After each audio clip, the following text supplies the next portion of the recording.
முதல்ல நீ இந்த வேலையை விட்டுட்டு நீ படிச்ச படிப்புக்கான வேலையை தேடு. எனக்கு உன்னை ரொம்ப பிடிக்கும்.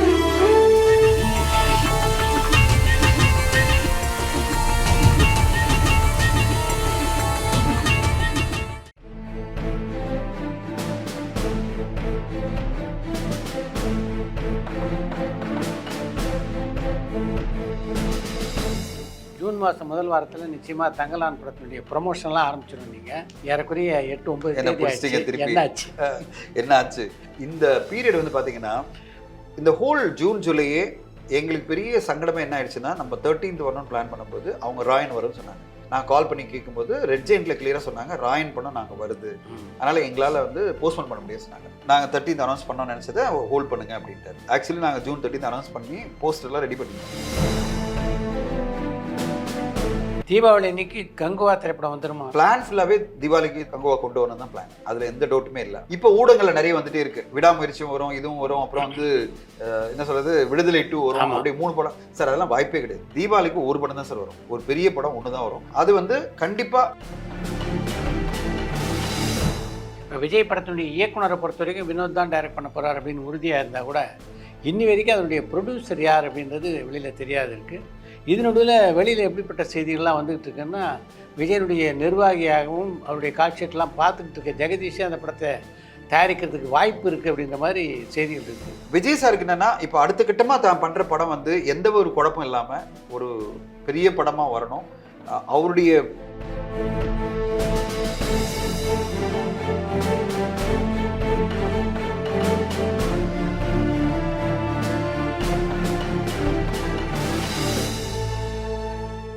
மோகனுடைய கம்பேக் படமான ஹரா, சத்யராஜ் மிகவும் எதிர்பார்த்த வெப்பன், இந்த மாதிரி பல திரைப்படங்கள் நேற்று ரிலீஸ் ஆகிருக்கு. எப்படி இருக்குது இந்த படங்களுடைய நிலை? இந்தியன் வேறு நேற்று இந்தியன் ரீரிலீஸு, பட் அது வந்து பெருசாக இதுவாகல, அந்த ஒரு பரபரப்பு வரல. இந்தியன் படத்துக்கு நம்ம எதிர்பார்த்த அந்த பரபரப்பு வரல. ஏன்னா எல்லாருமே இந்தியன் படத்தை வந்து ஒரு ஐகானிக் படமாக இந்தியன் 2 வருதுன்னு சொன்னோன்னே எல்லாரும் பார்த்துட்டாங்க போல இருக்கு. ஆனால் அந்த ஒரு எக்ஸைட்மெண்ட் இல்லை. ஏன்னா கில்லி 2 வருதுன்னா வேறு மாதிரி வந்திருக்கலாம் கில்லி படத்துக்கு ரெஸ்பான்ஸ். அப்பயே எல்லாரும் ஓடிடியில் பார்த்துருக்கலாம். இது இந்தியன் 2 வருதுன்னு 3-4 வருஷம் பேசுகிறோன்னே எல்லாருமே இந்தியன் படத்தை பார்த்த மாதிரி இருக்கு எனக்கு. அதனால தான் அந்த ரெஸ்பான்ஸ் வந்து பெருசாக இல்லையோ அப்படின்னு ஒரு காரணம் நம்மளுக்குள்ளே ஒன்று தோணுது. இந்த அரா இந்த மாதிரி படங்கள்லாம் சார், மோகன் அவர்களுடைய அந்த இளமையான லுக்கை பார்க்கும்போது நான் ரிவ்யூ படிச்சிருந்தேன். அதில் சொல்கிறாங்க, அவர் எப்படி அந்த ஒரு பொண்ணுக்கு அப்பாவால் அக்செப்ட் பண்ண முடியல, அவ்வளோ யூத்தாக இருக்காரு. உண்மைதான், அவர் அவ்வளோ யூத்தாக இருக்காரு பார்க்கறதுக்கு. அதில் ரிவ்யூவில் எழுதியிருக்காரு, வயசே தெரியல, இங்கிலீஷில் எழுதியிருக்காங்க. Even though his age is accepting, but his look is not justifying the role அப்படின்னு போட்டிருக்காங்க. அதாவது அவ்வளோ யூத்தாக தன்னை மெயின்டைன் பண்ணிட்டு இருக்காரு மோகன் சார். நம்ம எதிர்பார்த்தது என்ன தெரியுமா சார், இவங்க மாதிரி இப்போ ராமராஜன் சாராக இருந்தாலும் சரி, இல்லை மோகன் சாராக இருந்தாலும் சரி, அவங்க சூஸ் பண்ண வேண்டிய கதைகள் என்னன்னு பார்த்தீங்கன்னா, அமிதாப் பச்சன் அவர்கள் கம்பேக் பண்ணும்போது பண்ணார் பார்த்தீங்களா, சீனிகம், பிங்க்கு, இந்த மாதிரி ஒரு லாயரா, ஒரு கேரக்டரா, ஒரு சூப்பரான ஒரு கேரக்டரா. ஹீரோ இல்லை சார், அவங்க தான் ப்ரொட்டகனிஸ்ட். ஆனால் ஹீரோன்னு இவங்க எதிர்பார்த்து வரதான் பிரச்சனை. இவங்க நான் தான் எல்லாம் பண்ணுவேன்னு வரும்போது என்ன ஆகுதுன்னா, படங்கள் வந்து பெருசாக கனெக்ட் ஆக மாட்டேங்குது. ஏன்னா இவங்க தன்னை ஹீரோவை நினச்சிக்கிட்டு நான் ஃபைட் பண்ணுவேன், ஆக்ஷன் பண்ணுவேன்னு வரும்போது அவங்க வந்து எதை மிஸ் பண்ணுறாங்கன்னா, ஆடியன்ஸ் என்ன இன்னைக்கு எதிர்பார்க்குறாங்க. ஒரு அமிதாப் பச்சன் அவர்கள் திருப்பி வரும்போது என்ன கதைகளை எடுத்தார், புதுசான கதைகள். சீனிகம் மட்டும் இல்லை சார், நான் சொல்வேன் பிங்க்கு, அது பிறகு வந்து பிகே. நீங்கள் பார்த்தீங்கன்னா அமிதாப் பச்சனுடைய கரியரில் அவருடைய செகண்ட் பீரியடில் வந்தது தான் சார் அட்டகாசமான படம். அட்டகாசமான படங்கள் கொடுத்துருக்காரு. உண்மை. அதாவது 70 வயசு பிறகு அவர் பண்ண படங்கள்லாம் அவ்வளோ சூப்பரான படங்கள். கேரக்டர் அமைஞ்சது அவருக்கு. இவங்க நினைச்சா பண்ண முடியும். ஓகேங்களா? தானும் அந்த மாதிரி கதைகள் தேர்ந்தெடுத்து நான் வந்து ஒரு ரிஸ்கான கதைகளாக இருந்தாலும் பிரச்சனை இல்லை, என் வயசுக்கான கதைகள் பண்ணுறேன்னு சொன்னாங்கன்னா அது பிரச்சனை இல்லை. ஆனால் என் வயசுக்கான கதை பண்ணுவேன், ஆனால் ஹீரோயிக்காக பண்ணுவேன், அடிப்பேன், ஃபைட் பண்ணுவேன், கன்னில் வைப்பேன், கிட்னாப் பண்ணுவேன், நான் இப்படிலாம் வந்து பிளாக்மெயில் பண்ணுவேன் அப்படின்னு வரும்போது ஆடியன்ஸ்க்கு என்னடா ரெகுலர் ஹீரோ பண்ணுறது இவங்க பண்ணுறாங்களே அப்படின்ற ஒரு நெருடல் வருது. அதனால தான் இந்த படங்களுக்கான வரவேற்புன்றது அவங்களுக்கு பெருசாக வர முடியல. இந்த படங்களுக்கு சாமானியனும் சரி, இல்லை வந்து அரா படத்துக்கும் சரி.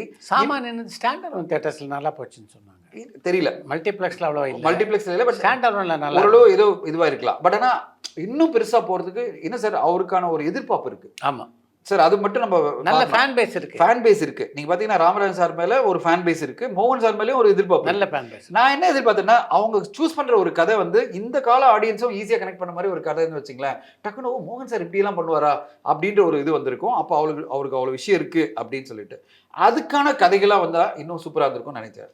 வெப்பனை பொறுத்தவரையும் பார்த்தீங்கன்னா அது சத்யராஜ் சார் படமாக நீங்கள் பார்க்க முடியாது. அது சத்யராஜ் சார் படம் ப்ளஸ் வந்து வசந்த் ரவி அப்படின்னு நிறைய பேர் இருக்காங்க. அதில் தானியா உப் அப்படின்னு நிறைய கேரக்டர்ஸ் இருக்குது சார். மிக முக்கியமான விஷயம் பார்த்தீங்கன்னா அதை மாதிரி ஒரு ஃபியூச்சரிஸ்டிக்கான படத்தை நான் பார்த்ததே இல்லை. அதாவது நீங்கள் அதை புரிஞ்சுக்கிறதுக்கே உங்களுக்கு டைம் ஆகும் அந்த கதையை. அதான் நானும் கேள்விப்பட்டேன். இதனால் சத்யராஜ் சார் மேலே நம்ம சொல்ல முடியாது. அவருடைய கேரக்டர் அவர் ரொம்ப அழகாக பண்ணியிருக்காரு. கான்செப்டாக எனக்கு தெரிஞ்ச வரையும் இன்னைக்கு இருக்கிற இயக்குநர்கள் தெரிஞ்சுக்கிட்டது என்னன்னா, ஆடியன்ஸு எனக்கு புரியல, இந்த கதை வந்து என்னால் கனெக்ட் ஆக முடியலனாலே பெரிய பிரச்சனை ஆகிடும். அதனால முடிஞ்ச வரையும் ஆடியன்ஸ்க்கு தெளிவாக முதலே சொல்லிட்டீங்கன்னா இதான் கதைன்னா கொஞ்சம் ஈஸியாக இருக்கும்னு நான் கேட்டுக்கிறேன். இப்போ ஜூன் மாதம் முதல் வாரத்தில் நிச்சயமாக தங்கலான் படத்தினுடைய ப்ரொமோஷன்லாம் ஆரம்பிச்சிடும். நீங்கள் ஏறக்குறைய 8-9 என்னாச்சு என்ன ஆச்சு? ஸோ தங்கலான் வந்துட்டு போனப்போ சரி ஒன்றே ஒன்று சொல்ல சார், இந்த பீரியட் வந்து பார்த்தீங்கன்னா இந்த ஹோல் ஜூன் ஜூலையே எங்களுக்கு பெரிய சங்கடமே என்ன ஆயிடுச்சுன்னா, நம்ம 13th வரணும்னு பிளான் பண்ணும்போது அவங்க ராயன் வரும்னு சொன்னாங்க. நான் கால் பண்ணி கேட்கும்போது ரெட் ஜெயின்ட்டில் கிளியராக சொன்னாங்க ராயன் படம் நாங்கள் வருது, அதனால் எங்களால் வந்து போஸ்ட்போன் பண்ண முடியாது சொன்னாங்க. நாங்கள் 13th அனௌன்ஸ் பண்ணோம்னு நினச்சதை ஹோல்ட் பண்ணுங்க அப்படின்ட்டார். ஆக்சுவலி நாங்கள் ஜூன் 13th அனௌன்ஸ் பண்ணி போஸ்டர்லாம் ரெடி பண்ணியிருந்தோம். சார் என்ன சொன்னார், ஞானவேல் சார் வேணா சார் விட்டுருங்க, நம்ம ஜூலை 26 போய்க்கலாம். ஏன்னா 28th வந்து கல்கி, 12th வந்து இந்தியன் 2, அப்போ நம்ம 26 போடலாம் அப்படின்னு சொல்லிட்டு நாங்கள் எல்லாம் பிளான் பண்ணிட்டு டீமுக்கெல்லாம் நான் சொல்லிட்டேன், வெளியில் அனௌன்ஸ் பண்ண வேணாம், ஏன்னா நாளைக்கு எதாலும் மாறும், பேசாமல் இருப்போம், 26க்கு எல்லாம் ரெடி பண்ணுங்க, சென்சருக்கு போயிடலாம் சொல்லிட்டோம்.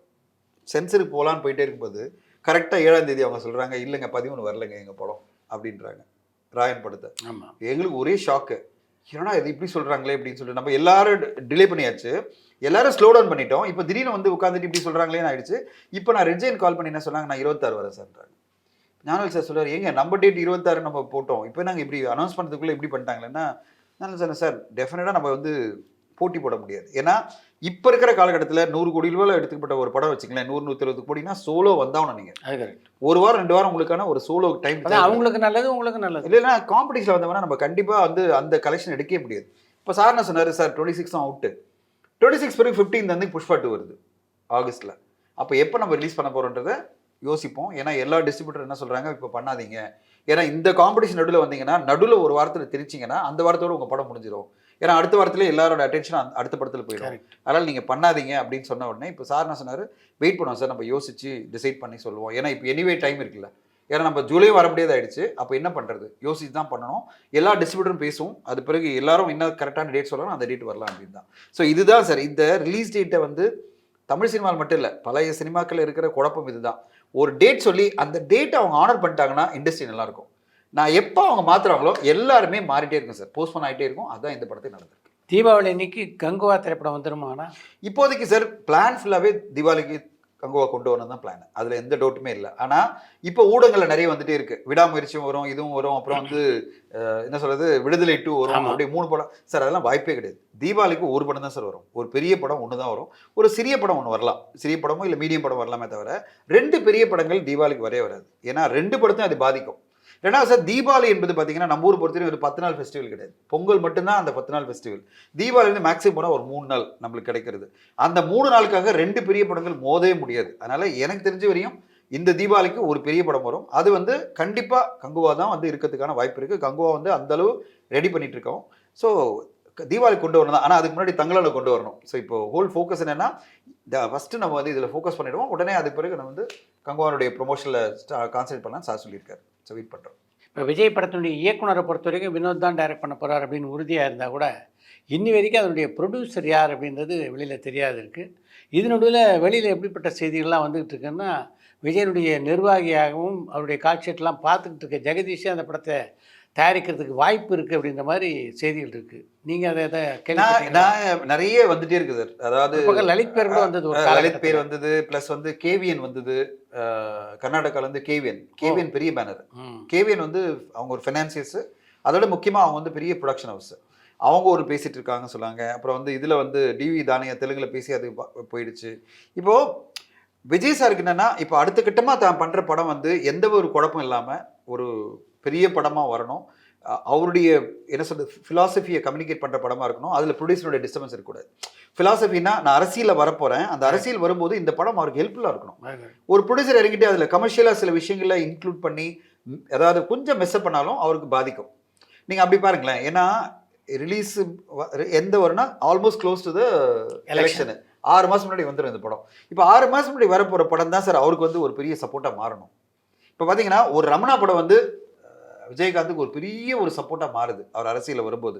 ஏன்னா அவரை எல்லாருமே ரமணாவை பார்க்க ஆரம்பிக்கிறாங்க. ரமணா வந்து இப்படி வந்து ஒரு இதுக்கு எதிராக இருந்தாரோ, ஊழலுக்கு எதிராக இருந்தாரோ, திட்டமிட்டு உருவான படம் இல்லை, ஆனால் அப்படி அமைஞ்சது. அந்த மாதிரி தான் வந்து விஜய் சாரோட எதிர்பார்ப்போம். இப்போ நான் பண்ணுற படம் ஒரு ரமணா எப்படி ஒரு விஜயகாந்த் சார் சப்போர்ட்டாக இருந்தோ அந்த மாதிரி ஒரு படமாக வரணும், எனக்கு ஒரு ரமணா வரணும்னா அப்போ வரப்போகிற ப்ரொடியூசரும் வந்து எந்த ஒரு என்ன சொல்றது டிஸ்டர்பன்ஸ் இல்லாம கதை போக்கில் எந்த தடங்களும் சொல்லாம அதோட முக்கியமா சப்போர்ட்டிவா இருக்கணும். அப்படின்னு வரும்போது எனக்கு தெரிஞ்சு அவர் வந்து தன்னுடைய டீமோட போறது தான் வாய்ப்பு அதிகம். தன்னுடைய டீம்னா அவளை சேலரி வாங்கி போறது இல்லை. இப்போ ஜெகதீஷ் பண்றாரு வச்சுங்களேன், சம்பளமா வாங்கி போறது இல்லை, வர ரெவன்யூல அவருக்கு ஷேர் கொடுத்துருப்பாங்க. ப்ரொடக்ஷன் மட்டும் பார்த்துக்கிட்டா போறோம். ப்ரொடக்ஷனுக்கு செலவு பிரச்சனையே கிடையாது. இன்னைக்கு விஜய் சாரோட படத்தை நீங்க அனௌன்ஸ் பண்ணீங்கன்னா டிஜிட்டல் ரைட்ஸ் உடனே போயிடும். உங்களுக்கு ஏதோ ஒரு அமௌண்ட் போயிடும் வச்சுங்களேன், 100 crore 110 ஏதோ ஒரு அமௌண்ட், சேட்டலைட்டும் ஒரு அமௌண்ட் போயிடும். அதுலேருந்து வர அட்வான்ஸ்லேயே நீங்கள் படத்தை முடிச்சிடலாம். ஆமாம், என்ன சொல்றீங்க, அதில் ஒரு 50% அட்வான்ஸ் கேட்கலாம், அதில் வர 75 crore 80 crore நீங்கள் படத்தை முடிச்சிடலாம். ப்ரொடக்ஷனை பொறுத்தவரையும் நீங்கள் முடிச்சிடலாம். விஜய் சாருக்கு அப்புறம் நீங்கள் சம்பளம் கொடுத்துக்கலாம், வரப்போகிற மீதி ரெவன்யூல வச்சுக்கிட்டு நீங்கள் சம்பளம் கொடுத்துடலாம். ஸோ இது வந்து அவர் கூட இருக்கிறவங்க தான் பண்ண முடியும். வெளி ப்ரொடியூசர் நம்பி பண்ண மாட்டார். இப்போ வெளியில ஒரு ப்ரொடியூசர் இந்த மாதிரி ஒரு ஆஃபர் போய் கொடுத்தா வச்சுங்களேன், அதெல்லாம் வேணாம் சார், அது என்னுடைய டீம்ல இருந்துட்டு போயிட்டோம், அது பிரச்சனையே கிடையாது. ரெண்டாவது ஒரு ஹோல்டு இருக்கும்ல, என் கண்ட்ரோல் இருக்கும் ஒரு படம். ஸோ எனக்கு தெரிஞ்ச வரையும் இந்த கடைசி படம் பிஃபோர் அந்த பாலிடிக்ஸ் முன்னாடி, அப்புறம் பாலிடிக்ஸ் பிறகு வேற படம் இருக்கலாம். ஆனால் அரசியல் இறங்கத்துக்கு முன்னாடி தீவிரமா அவர் பண்ற போற படம் அவரோட டீமுக்குள்ள தான் இருக்கும்னு நான் எதிர்பார்க்குறேன். வெங்கட் பிரபு கோட் திரைப்படத்தை பெரும்பாலும் முடிச்சிட்டாரு. அடுத்து சிவகார்த்திகேயனுக்கு கதை சொல்லிட்டாருன்னு நான் கேள்விப்பட்டேன். இந்த ப்ராஜெக்ட் ஆல்மோஸ்ட் ஃபைனலிஸ்ட்டு. இந்த வருஷம் இறுதியிலேயே அந்த படத்துடைய படப்பிடிப்பு ஆரம்பம் அப்படின்னு சொன்னாங்க. அதே மாதிரி இந்த மாதம் வந்து கூலி திரைப்படத்துடைய படப்பிடிப்பு ஆரம்பிக்க 7ஆம் தேதினாங்க. அதை பற்றி செய்தி கேள்விப்பட்டீங்க? வெங்கட் பிரபு அண்ட் சிவகார்த்திகேயன் படம் வந்து 100% ஆரம்பிக்குது. ஆனால் அது வந்து செப்டம்பர் வரையும் வாய்ப்பே இல்லை சார். அவர் வந்து ஃபுல்லாக செப்டம்பர் அக்டோபர் வரையும் அதில் தான் கான்சென்ட் பண்ணுறாரு. ஏன்னா அது வரையும் வந்து சிவகார்த்திகேயன் அவர்களே டைட் அப் தான். ஏன்னா அவருக்கு வந்து முருகதாஸ் சார் படத்தை முடிக்கணும். இந்த படம் செப்டம்பர் 27 வருது. ஜெகதீஷுடைய படம் வேற ஒரு சிவகார்த்திகேயன் இருக்கு பேசிட்டு இருக்காங்க. இப்போ பார்த்தீங்கன்னா ஜெகதீஷனோட பேஷன் ஸ்டுடியோஸ், அது பேஷன் ஸ்டுடியோ ஜெகதீஷன் சொல்றாங்க. அது இப்போ இல்லை சார், அது நெக்ஸ்ட் இயர் தான். இந்த வருஷம் அவருடைய ஃபோக்கஸ் ஃபுல்லாகவே வந்து ஏற்கனவே கமிட் ஆன படம் தான். இப்போ அவருக்கு என்னன்னா இந்த அமரன் படம் செப்டம்பர், அப்போ அவரோட ப்ரொமோஷன் இதெல்லாம் சேர்த்து செப்டம்பர் 27ஆம் தேதி வரையும் அந்த படத்தில் பிஸியாக இருக்க போறாரு. அது முடியும் போது கண்டிப்பாக வந்து முருகதாஸ் சார் படத்தில் கான்சென்ட்ரேட் பண்ணி அதை முடிக்கணும். அப்புறமா தான் அவர் ஆரம்பிக்க போகிறது வெங்கட் பிரபு அவர் படம். அந்த நேரத்தில் வெங்கட் பிரபு அவர்களும் ஃப்ரீ ஆகிடுவார். ஆமாம், இந்த படத்தோட ரிலீஸில். ஸோ இப்படி தான் போகுது. அது பிறகு நெக்ஸ்ட் இயருக்கு தான் அவர் வந்து அந்த பேஷன் ஸ்டுடியோஸ் அண்ட் ரூட் அந்த ஒரு கமிட்மெண்ட் ஏதோ சொல்லிட்டு இருக்காங்க. பட் இன்னும் அஃபிஷியலாக வரல. ஸோ அந்த ஒரு டீமுடைய ப்ரொடக்ஷன் அப்படி தான் போகுது. இப்போ ஆரம்பிக்க போகிறது இல்லை, எதுவுமே அக்டோபர் பிறகு தான் நம்ம சொல்ல முடியும். இப்போ இந்த கூலி படத்தை பொறுத்த வரைக்கும் சார் அவங்க ஜூன் அப்படின்னு சொன்னதெல்லாம் இல்லை, ஜூனில் பிளான் பண்ணாங்க. ஆனால் இப்போதைக்கு அவங்க ரைட்டிங்கில் தான் இருக்காங்க. ஜூலை 1 ஷூட்டிங் போகிற பிளான். ஃபர்ஸ்ட் ஷெட்யூலுக்கு வந்து ஜூலைலேருந்து போகிறாங்க. கூலி படத்துடைய ஒரு ஷெட்யூல் ஜூலையில் பண்ணிவிட்டு ஒரு சின்ன பிரேக் எடுத்துகிட்டு திருப்பி அவங்க பண்ணிட்டு இருக்காங்க. இப்போதைக்கு ப்ரீ ப்ரொடக்ஷன் கதை ரைட்டிங்கில் ஃபைனலாக இருக்காங்க. ஃபுல் டீமே உட்காந்துட்டு கதை ரைட்டிங்கு ஃபைனல் பண்ணுறது அதில் தான் பிஸியாக இருக்காங்க. வெகு விரைவில் அதை முடிச்சுட்டு அவங்க வந்து லொக்கேஷன்லாம் பார்க்க ஆரம்பிச்சிட்டாங்க. ஆர்டிஸ்ட் காம்பினேஷன் இதெல்லாம் பண்ணிட்டு இருக்காங்க. பட் ஆனால் ஜூலை 1 ஷூட்டிங் போனதில் ரொம்ப தெளிவாக இருக்காங்க. ஆஸ்பிஷியல் டேட்லாம் பார்த்து எல்லாம் பண்ணி ஃபிக்ஸ் பண்ணிட்டாங்க. ஜூலை 1 ஷூட்டிங் போயிடுவாங்க. சூப்பர், அடுத்த வாரம் சந்திப்போம். கண்டிப்பாக. Thank you sir. பரபரப்பான சினிமா செய்திகள், நட்சத்திரங்களின் பேட்டிகள், சினிமா வரலாறு ஆகியவற்றை பார்க்கவும் படிக்கவும் உங்களுக்கான இணையதளம் tourantalkies.co.